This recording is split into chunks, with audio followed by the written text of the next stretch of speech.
कांद्याचा ज्वलंत प्रश्न या भागात आहे। नगर, नाशिक, जळगाव सगळ्या कांदा उत्पादक भागामध्ये पुणे शहर जिल्ह्यात आहे। सर्व ठिकाणी कांदा उत्पादकाला प्रचंड असा तोटा केंद्र सरकारच्या धोरणामुळे मागच्या 6 महिन्यात सहन करावा लागतोय। आता आज येऊन मोदी साहेब काहीतरी आश्वासन देतील किंवा काहीतरी सकारात्मक बोलतील, पण त्याला आता अर्थ नाही।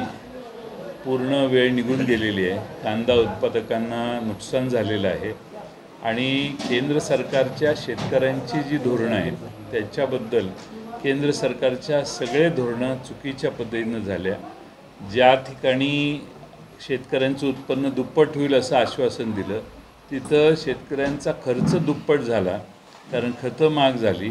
सगळ्या अवजारांच्यावर आणि खतांच्यावर GST लावण्यात आला आणि शेतकऱ्यांना भरडण्याचं काम मागच्या 5 वर्षात केलं। त्यामुळे महाराष्ट्रातच नाही तर भारतातला शेतकरी भारतीय जनता पक्षाचे विरोधी आज काम करतो। नाही, आता काय झालं आहे की पुलाखालून बरंच पाणी वाहून गेलेलं आहे। नवे चेहरे आमच्या पक्षात आता पुढे यायला लागलेले आहेत। तरुण मुलं त्या मतदारसंघातली अतिशय चांगलं काम करत आहेत।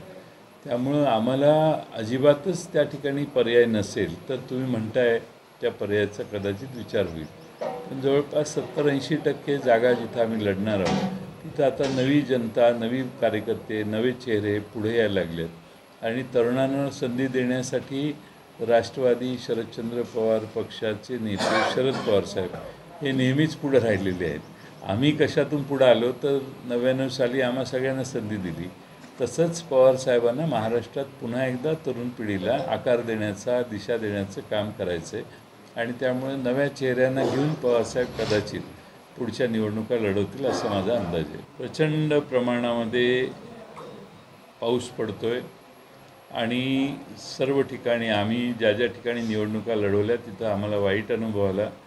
शेवटच्या 2-3 दिवसात सर्व प्रकारचा अवलंब होतो आणि निवडणूक आयोग डोळे बंद करून बसतो। कोणताही सरकारी अधिकारी किंवा पोलीस यंत्रणा त्याच्या बाबतीत कुठेही तक्रार करून देखील जात नाही। त्या ठिकाणी जाऊन कुठल्याही अशा प्रकारचं कोड ऑफ कंडक्ट ब्रेक करणारे लोकांच्या विरोधी कोणती कारवाई प्रशासन करत नाही, ही आमची प्रमुख तक्रार आहे आणि अनेक तक्रारी निवडणूक आयोगाकडे आम्ही केलेल्या आहेत। बीडमध्ये तर परळीमध्ये आमच्या तिथल्या उमेदवारांनी रिपोलची देखील मागणी केलेली आहे, पण त्या ठिकाणी बीडचे जिल्हा प्रशासन आणि निवडणूक आयोग त्या बाबतीत कोणतीही कारवाई करत नाही।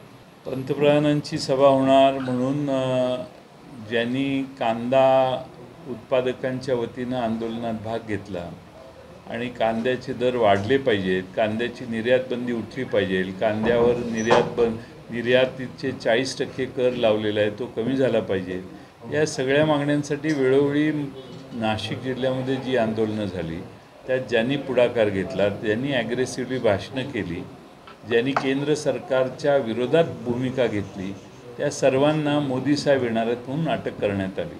आज याच वेळी नाशिक जिल्ह्यामध्ये वणीला सभा आहे पवार साहेबांची आणि उद्धव ठाकरेंची नाशिकला सभा आहे। या दोन्ही सभांना आमचे कार्यकर्ते, प्रमुख कार्यकर्ते जाण्याच्या इच्छेत आहेत।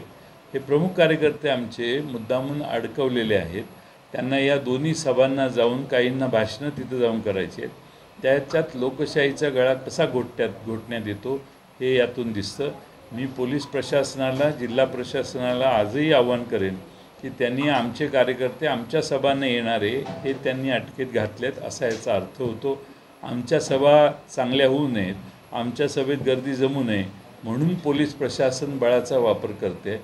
ही यातला कोणीही माणूस हा नरेंद्र मोदींच्या सभेला जाऊन तिथं गोंधळ करणार नाही, कारण नरेंद्र मोदी आणि भारतीय जनता पक्ष यांच्या विरोधात पूर्ण जिल्हा गेलेला आहे।